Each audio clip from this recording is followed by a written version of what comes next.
എന്താണ് ഈ മരണത്തിന്റെ ലക്ഷണങ്ങൾ? മനുഷ്യൻ എപ്പോഴും തിരിച്ചറിയാതെ പോകുന്നതും ഭയക്കുന്നതുമായിട്ടുള്ള ഒന്നാണ് മരണം. പൂർവജന്മം എന്ന് പറയുന്നത് ഏത് മനുഷ്യനെ സംബന്ധിച്ചിടത്തോളവും വളരെ ശക്തമായ ഒരു കാര്യമാണ്. അവൻ പൂർവജന്മത്തിൽ ചെയ്ത കർമ്മങ്ങളുടെ പരിണിത ഫലം അനുഭവിച്ചേ പറ്റും. അവൻ എന്ത് കർമ്മങ്ങളാണ് ചെയ്തിട്ടുള്ളത്, ആ വിധി ആണ് നമ്മളെ ഒരു മരണം. ഒരാൾ ഇന്ന സമയത്ത് ജനിച്ച് ഇന്ന സമയത്ത് ഇങ്ങനെ മരിക്കണം എന്നുണ്ട്. അതിന് ദശാസന്ധി, ജ്യോതിഷത്തിൽ ദശാസന്ധി പറയും. അവർ പൊരുത്തം നോക്കി വർജ്യം ഇത് വേണ്ടെന്ന് പറഞ്ഞ് അത്തരത്തിലുള്ള ജാതകം ഒരുമിച്ച് ചേർത്താൽ 100% ദുർമരണം സംഭവിക്കുന്നുള്ള കാര്യത്തിൽ മരണം മുൻകൂട്ടി പ്രവചിക്കാൻ കഴിയുമോ?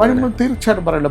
ചില കാക്കകൾ ചില ദിക്കിലിരിക്കുന്നത്, അവരിരുന്ന് കരയുന്ന, ദിക്ക് നോക്കി കരയുന്നത്, മരണത്തിന് മുമ്പ് ഒരു വീടിലേക്ക് ചില ലക്ഷണങ്ങൾ വരും എന്നുള്ള കാര്യം തീർച്ചയായും. ഒരു നാട്ടിൻ പ്രദേശത്ത് ഇതെല്ലാം സ്വാഭാവികമല്ലേ? 100% ഉണ്ടാവും. പക്ഷെ അതെങ്ങനെയാണ് അതൊരു മരണത്തിന് മുമ്പ് കാഴ്ചയ്ക്ക് ഒരാളുകളുടെ കാഴ്ചയ്ക്ക് പ്രശ്നം ഉണ്ടാവും, വിയർപ്പിന് ഗന്ധത്തിന് വ്യത്യാസം ഉണ്ടാകും, മുഖത്തിന് വ്യത്യാസം ഉണ്ടാകും. 15-ാം തീയതി മുതൽ 20-ാം തീയതി വരെ ബുക്ക് ചെയ്തിട്ട് അവിടെ വന്നാൽ ഞാൻ അവിടെ ഇരിപ്പുണ്ട്, വന്നാൽ ഞാൻ ഫലം പറഞ്ഞു തെളിയുമെങ്കിൽ പറയും, തെളിഞ്ഞൂലെങ്കിൽ പറയില്ല. കർണേക്ഷിയാണ് പറയാൻ പറ്റുന്നത്. മരണവും ജീവിതവും മനുഷ്യന്റെ നിഗൂഢതകളുടെ ലോകമാണ്. ഇന്ന് നമ്മളോടൊപ്പം ഉള്ളത് കാന്തല്ലൂർ സ്വാമിയാണ്. സ്വാമി നമസ്തേ. നമസ്കാരം സ്വാമി. ഒരുപാട് ആളുകൾ നമ്മുടെ മനുഷ്യ ജീവിതത്തിൽ ഏറ്റവും കൂടുതലും ഭയക്കുന്നത് മരണത്തെയാണ്. ഇപ്പോൾ അടുത്തിടെയായിട്ട് എൻ്റെ ഒരു അറിയുന്ന ഒരാൾ പെട്ടെന്ന് മരണപ്പെടുന്നു. അപ്പോൾ പെട്ടെന്ന് നമുക്കൊരു നടുക്കം ഉണ്ടാവും. പക്ഷേ മരണം എല്ലാവർക്കും ശാശ്വതമാണ് എന്നതൊരു യാഥാർത്ഥ്യമാണ്. പക്ഷേ മരണത്തിന് മുമ്പിട്ട്, നമ്മുടെ ഏറ്റവും പ്രിയപ്പെട്ടവർ മരിക്കുന്നതിന് മുമ്പിട്ട് പ്രകൃതിയിൽ എന്തെങ്കിലും മാറ്റം ഉണ്ടാകും. പക്ഷേ നമുക്ക് ഒരു വേദന, അങ്ങനെ എന്തെങ്കിലും നമ്മളിൽ എന്തെങ്കിലും മാറ്റങ്ങൾ ഉണ്ടാകും. എന്താണ് ഈ മരണത്തിൻ്റെ ലക്ഷണങ്ങൾ? ഇതൊരു നല്ല ചോദ്യമാണ്. ശരിക്കും മനുഷ്യൻ എപ്പോഴും തിരിച്ചറിയാതെ പോകുന്നതും ഭയക്കുന്നതുമായിട്ടുള്ള ഒന്നാണ് മരണം. കാരണം നമ്മൾ ഈ ജീവിതത്തിലെ സകല ഭൗതിക സുഖങ്ങളും അനുഭവിക്കാനുള്ള ആഗ്രഹമാണ്. നമ്മൾ ഇൻഷുറൻസ് എടുക്കുക, 50 വർഷം കഴിഞ്ഞ് ഇത്ര ലക്ഷം രൂപ കിട്ടും. നമ്മൾ വീട് വയ്ക്കുക, അപ്പോൾ നമ്മുടെ മനോഹരമായ വീട് വയ്ക്കും. നമ്മൾ ഒരു പെൺകുട്ടിയെ, സുന്ദരിയായ പെൺകുട്ടിയെ പ്രണയിക്കും. അപ്പോൾ പ്രണയിക്കുന്നതിന് അവളുമായിട്ടുള്ള പ്രണയം സ്വപ്നം കാണും, അവളുമായിട്ടുള്ള കല്യാണം സ്വപ്നം കാണും, അവളുടെ കുട്ടികൾ ജനിക്കുന്ന സ്വപ്നം കാണും, അവളുമായിട്ട് സുന്ദരമായി ജീവിക്കുന്ന സ്വപ്നം കാണും. പക്ഷേ യഥാർത്ഥമായ ജീവിതത്തിൽ വരുമ്പോൾ വിധി എന്ന് പറയുന്നൊരു വലിയ സത്യമുണ്ട്. വിധിയെ നമുക്ക് മറികടന്ന് പോകാൻ പറ്റില്ല. ഇത് ഞാൻ അതിനൊക്കെ വരുന്നതിന് മുമ്പ് ഞാനൊരു കാര്യം പറയാം. നമ്മുടെ ജാതകം സംബന്ധിച്ചിട്ടുള്ള ഒരു വിഷയമുണ്ട് ഇതിനകത്ത്. ഈ ഒരാൾ ജനിക്കുമ്പോൾ നിനക്ക് ഇന്നതാണ് പറഞ്ഞിട്ടുള്ളത്. യഥാർത്ഥത്തിൽ ഒരു സ്ത്രീ, അവന് പറ്റിയ ഒരു സ്ത്രീയെ മാത്രമേ വിവാഹം കഴിക്കാനുള്ള വിധിയുള്ളൂ. പക്ഷേ വിധിയെ മറികടന്നുകൊണ്ട് ചില വിവാഹബന്ധങ്ങൾ ഉണ്ടാകുകയും ആ വിവാഹബന്ധങ്ങൾ അവൻ്റെ വിധിയിലൂടെ വന്ന് അവൻ അതിൻ്റെ ദുരന്തങ്ങൾ അനുഭവിക്കുകയും വേണം. ഉദാഹരണത്തിന് എൻ്റെ തന്നെയാണ്. ഞാൻ 2 വിവാഹം കഴിച്ചാണ്. ടീച്ചറിനെ 2ാമത് വിവാഹം കഴിച്ചാണ്. എൻ്റെ ആദ്യ വിവാഹത്തിൽ ഒരു ജ്യോതിഷൻ പറ്റിയ ഏറ്റവും വലിയൊരു തകരാറാണ് ആദ്യത്തെ വിവാഹം. അദ്ദേഹം അതിനകത്ത് യഥാർത്ഥത്തിലുള്ളത് ഈ ലോകത്ത് ഒരു ജ്യോതിഷന് മാത്രമല്ല, ഞാൻ തന്നെ അത്ഭുതപ്പെട്ടു പോയി. ഇതെങ്ങനെയാണ് ഈ വിവാഹം കഴിക്കുന്നത്? ഞാൻ ഈ വിവാഹം കഴിച്ചെന്ന് നോക്കുമ്പോൾ എൻ്റെ പൂർവ്വജന്മവുമായിട്ട് ബന്ധപ്പെട്ടെടുക്കുമ്പോൾ ഞാനിങ്ങനൊരു വിവാഹം കഴിച്ചേ പറ്റൂ. ആ വിവാഹത്തിൻ്റെ ദുരന്തം അനുഭവിച്ചേ പറ്റൂ. അത് കഴിഞ്ഞിട്ടുള്ള ഏറ്റവും ശാന്തകരമായിട്ടുള്ള ഒരു ജീവിതം അനുഭവിക്കണം എന്നുണ്ടെങ്കിൽ ആ ദുരന്തത്തിനെ മറികടന്ന് വന്നേ പറ്റൂ. അത് എപ്പോഴും പൂർവ്വജന്മവുമായിട്ട് ബന്ധപ്പെട്ടിട്ടുള്ളതാണ്. പൂർവ്വജന്മം എന്ന് പറയുന്നത് ഏത് മനുഷ്യനെ സംബന്ധിച്ചിടത്തോളവും വളരെ ശക്തമായ ഒരു കാര്യമാണ്. അവൻ പൂർവ്വജന്മത്തിൽ ചെയ്ത കർമ്മങ്ങളുടെ പരിണിത ഫലം അനുഭവിച്ചേ പറ്റും. അവൻ എന്ത് കർമ്മങ്ങളാണ് ചെയ്തിട്ടുള്ളത്, ആ കർമ്മം. രാജാവ് നല്ല കർമ്മങ്ങൾ ചെയ്താൽ, യാചകൻ നല്ല കർമ്മങ്ങൾ ചെയ്താൽ രാജാവായി, രാജാവ് ദുഷ്കർമ്മങ്ങൾ ചെയ്താൽ യാചകനായും ജനിക്കുന്നത്. നമ്മൾ ജ്ഞാനപ്പാന വായിച്ചാൽ അതിനകത്ത് വളരെ വിശദമായിട്ട് പറഞ്ഞിട്ടുണ്ട് ഇതിനകത്തെക്കുറിച്ച്. അപ്പം നമ്മുടെ വിധി എന്ന് പറയുന്ന ഒരു വലിയ സത്യമുണ്ട്. ആ വിധി ആണ് നമ്മുടെ ഒരു മരണം. ഒരാൾ ഇന്ന സമയത്ത് ജനിച്ച് ഇന്ന സമയത്ത് ഇങ്ങനെ മരിക്കണം എന്നുണ്ട്. അതിന് ദശാസന്ധി, ജ്യോതിഷത്തിൽ ദശാസന്ധി പറയും. അപ്പോൾ ഒരു ദശാസന്ധി പൊരുത്തം നോക്കും. 2 പേര് തമ്മിൽ വിവാഹം കഴിക്കുകയാണെങ്കിൽ ഇവരുടെ ദിശാസന്ധി വരുന്ന വേദം എന്നൊക്കെയുള്ള രജ്ജുദോഷം, ഇങ്ങനെയുള്ള ദോഷങ്ങളുണ്ട്. ഇതെല്ലാം ഇങ്ങനെ അടുപ്പിച്ച് വരുവാണെങ്കിൽ അവർ പൊരുത്തം നോക്കി വർജ്യം ഇത് വേണ്ടെന്ന് പറഞ്ഞ് അത്തരത്തിലുള്ള ജാതകം ഒരുമിച്ച് ചേർത്താൽ 100% ഇത് ദുർമരണം സംഭവിക്കുന്നുള്ള കാര്യത്തിൽ വൈധവ്യം, പിന്നെ വൈധവ്യ യോഗമുള്ള ജാതകം. മരണം മുൻകൂട്ടി പ്രവചിക്കാൻ കഴിയുമോ? തീർച്ചയായിട്ടും പറയല്ലോ.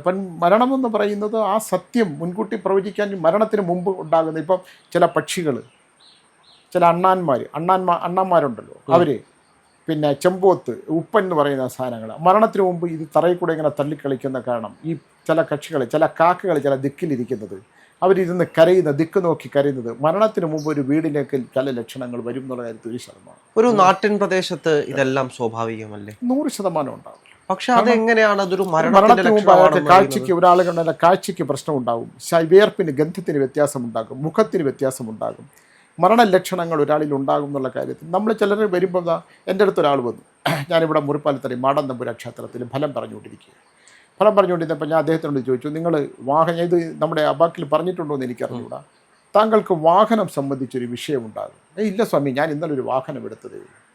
അപ്പോൾ ഞാൻ വാഹനം സംബന്ധിച്ച് താങ്കൾ ഒരു മരണത്തിന് കാരണക്കാരനാവാനുള്ള സാധ്യതയുണ്ട്, ഒരു മൃത്യു ആയിട്ടുണ്ട്. പറഞ്ഞു, ഞാൻ സ്വാമി ഞാൻ അതിനല്ല വന്നത്. ഞാൻ പറഞ്ഞു, താങ്കൾ ഏതിന് വന്നാലും എനിക്ക് ജ്യോതിഷം അറിഞ്ഞുകൂടാ, പക്ഷേ താങ്കൾ ഇവിടെ വന്നതനുസരിച്ച് പുറത്ത് 10-40 പേര് നിൽപ്പുണ്ട്. താങ്കൾ എന്നെ കാണാൻ 1000 രൂപ അടച്ച് 1 രൂപ നാണയം വെച്ച് ഇതിനകത്ത് കയറിയതാണ്. താങ്കൾക്ക് മരണവുമായിട്ട് ബന്ധപ്പെട്ടിട്ടുള്ളൊരു വിഷയമുണ്ട്. അപ്പോൾ എന്തുകൊണ്ടാണ് അദ്ദേഹത്തിൻ്റെ മുഖത്ത് ഒരു മരണത്തിനെ അഭിമുഖീകരിക്കേണ്ട, ഒരു മരണത്തിനെ അതിജീവിക്കേണ്ട, ഒരു മരണവുമായിട്ട് ബന്ധപ്പെട്ട ഒരു വിഷയം അദ്ദേഹത്തിൻ്റെ മുഖത്ത് കാണാൻ പറ്റും നമുക്ക്. അതുകൊണ്ട് ഞാൻ ഉറപ്പിച്ച് പറഞ്ഞു, താങ്കളൊന്ന് ശ്രദ്ധിച്ചോളൂ.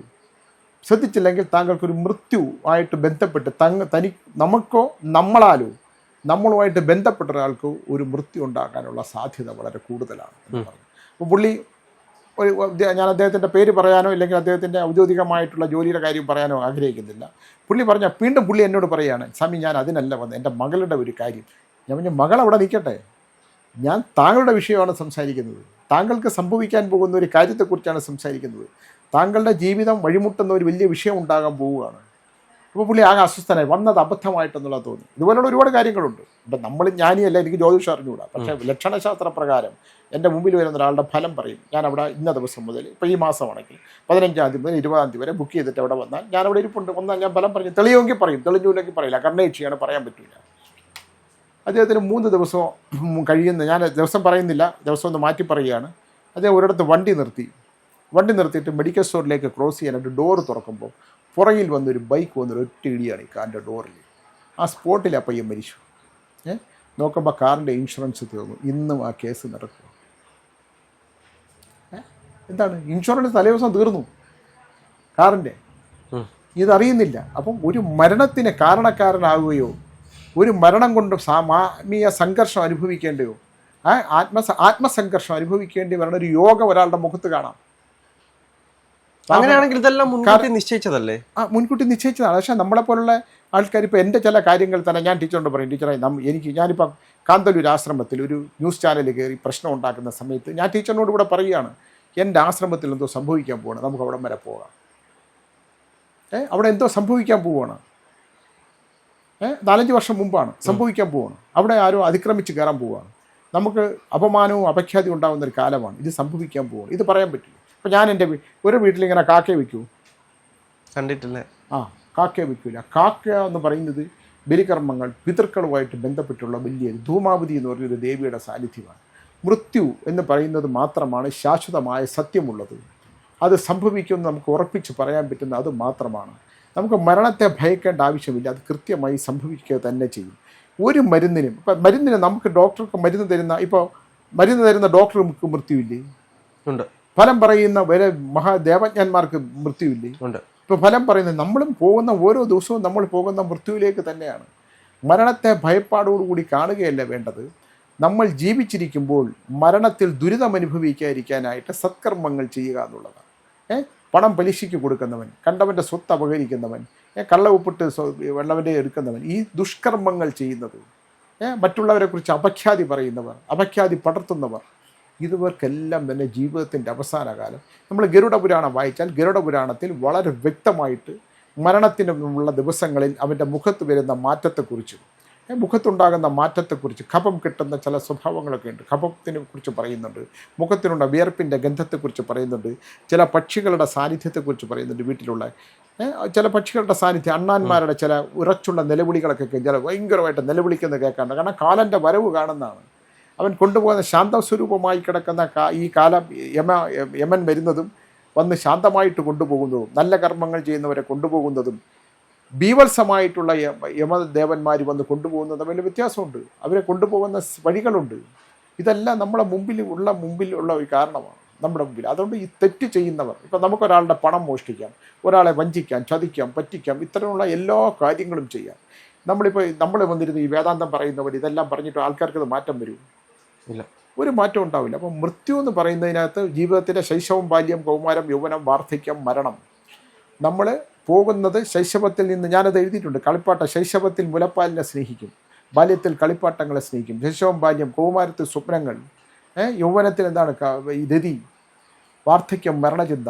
ഇത് മരണചിന്തയിൽ പോലും സമാധാനവും ശാന്തിയുമായിട്ടുള്ള ഒരു മൃത്യു വേണമെങ്കിൽ നമ്മൾ കർമ്മങ്ങൾ വളരെ കൃത്യമായിട്ട് തന്നെ ചെയ്യണം. ഇല്ലെങ്കിൽ 100% ഇതിൻ്റെ ചിലരൊക്കെ കിടന്ന് അനുഭവിക്കുന്ന, കിടന്ന് ദുരിതപ്പെട്ട് അഭിനയിക്കുന്ന മലമൂത്ര വിസർജനങ്ങളിൽ കിടക്കുന്നതാണ്. മക്കളോ കൊച്ചുമക്കളോ ഈ കൊണ്ടാക്കി സമ്പാദിച്ചതെല്ലാം വീതം വയ്ക്കാനായിട്ട് എൻ്റെ മുമ്പിൽ എത്രയോ വിഷയങ്ങളാണ്. അവർ കിടന്ന് അടിവയ്ക്കുന്നത്, ബഹളമുണ്ടാക്കുന്നത്, മക്കൾ സ്വത്തിന് വേണ്ടി അടിവയ്ക്കുന്നത്, കള്ളയൊപ്പിട്ട് അച്ഛൻ്റെ അമ്മയുടെയും പിന്നെ അമ്മ കിടക്കുന്ന ആളിൻ്റെ വിരൽ പതിപ്പിച്ച് വിൽപത്രം തയ്യാറാക്കി കൊണ്ടുപോകുന്നത്. ഇതെല്ലാം തന്നെ എന്തുകൊണ്ടാണ്? ഇത് ചെയ്യുന്ന കർമ്മത്തിന് ശുദ്ധിയില്ലാത്തപ്പോൾ മരണം വരില്ല. ചില ഓല താങ്ങി നിൽക്കുന്ന ചില നമ്മൾ താഴെ കണ്ണാന്മാർ ഓലയിലേക്ക് ചാടിയിട്ട് നിലവിളിച്ചുകൊണ്ട് താഴെ വീണാൽ മൃത്യുവായിട്ട് സംഭവിക്കുന്നതായിട്ട് ഒരു ഉറപ്പാണ്. അണ്ണാൻകുഞ്ഞ് വീണ് കിടക്കുന്ന ചില അണ്ണാൻകുഞ്ഞിനെ കിട്ടിയെന്ന് പറയില്ലേ, അവിടെ നല്ല കാലം നല്ലത് വരും എന്ന് സംഭവിക്കുന്നതാണ്. പക്ഷേ വീഴ്ചയുണ്ട്, അത് ലക്ഷണശാസ്ത്രത്തിൽ എടുക്കണം. അങ്ങനെയുള്ള നമ്മളെ പ്രകൃതി തന്നെ നമുക്ക് കാണിച്ചു തരുന്നത് ഒരുപാട് കാര്യങ്ങളുണ്ട്. ഇത് നമ്മൾ വിശ്വാസമില്ല, ഇത് അന്ധവിശ്വാസമാണ്. ഇത് വിശ്വാസം ഉണ്ടെന്ന് പറയുന്നത് ഇല്ല എന്ന് പറയുന്ന അന്ധതയാണ്. അപ്പം മരണം എന്ന് പറയുന്ന ശാശ്വതമായത് ജനത്തിന് തോന്നുന്നത്, ചിലർ എന്നോട് പറയും, സ്വാമി എനിക്ക് ചില വിഷയങ്ങളുണ്ട്, എനിക്കിങ്ങനെയൊക്കെ തോന്നുകയാണ് എന്ന് പറയുന്നതാണ്. അപ്പോൾ നമ്മൾ നേരത്തെ പറഞ്ഞ പോലെ ഞാൻ എല്ലാവരും എനിക്ക് ഏറ്റവും പ്രിയപ്പെട്ടവർ മരിച്ചതായിട്ട് കാണുന്നു. എന്താണ്? എൻ്റെ പൂർവ്വജന്മം ഉണരുന്നതാണ്. നമ്മുടെ പൂർവ്വജന്മം ഉണരുകയാണ്. പൂർവ്വജന്മത്തിൽ എന്താണ് നമ്മൾ കണ്ടുപിടിക്കണം. ആ പൂർവ്വജന്മത്തിൻ്റെ പരിഹാരം ചെയ്ത് ആ ബന്ധങ്ങൾ മുറിച്ചു കളഞ്ഞാൽ മാത്രമേ ഇതിൽ നിന്ന് മോക്ഷം ഉണ്ടാവുള്ളൂ, മാറ്റം ഉണ്ടാവും. ഇല്ലെങ്കിൽ നമ്മൾ വേറൊരവസ്ഥയിലേക്ക് പോകും. ഇത് മനസ്സിൻ്റെ ഒരു തലമാണ്. ഇതിപ്പോൾ നമ്മളൊരു സൈക്കാട്രിസ്റ്റിൻ്റെ അടുത്ത് ഒരു കൊണ്ടുചെന്നാൽ പുള്ളി കുറേ ഗുളിക കുടിച്ചു വരുന്നത് നമ്മളെ പൂർണ്ണമായിട്ട് വേറെ ഒന്നാക്കി മാറ്റും. പൂജകളൊന്നിനും പരിഹാരമല്ല. പൂജകൾ എന്ന് പറയുന്നത് പൂർണ്ണതയിലേക്കുള്ള യാത്രയാണ്. ഇപ്പോൾ നമ്മൾ സാധാരണ ഇപ്പോൾ പൂജ ചെയ്യും, നമ്മളിപ്പോൾ ഈ മനുഷ്യനെ വിളിക്കുമ്പോൾ ഇപ്പോൾ ഞാനത് പൂജ ചെയ്തു സ്വാമി, പരിഹാരമില്ല, അത് പരിഹാരമായില്ല, ആവില്ല. നമ്മൾ എത്ര പൂജ ചെയ്താലും നിൻ്റെ കർമ്മം കൃത്യമല്ലെങ്കിൽ, കർമ്മം ശുഭമല്ലെങ്കിൽ, നിങ്ങൾ ചെയ്യുന്ന കർമ്മങ്ങൾക്ക് കൃത്യതയില്ലെങ്കിൽ, അതിന് സത്യസന്ധതയില്ലെങ്കിൽ ഇതൊന്നും പരിഹാരമല്ല.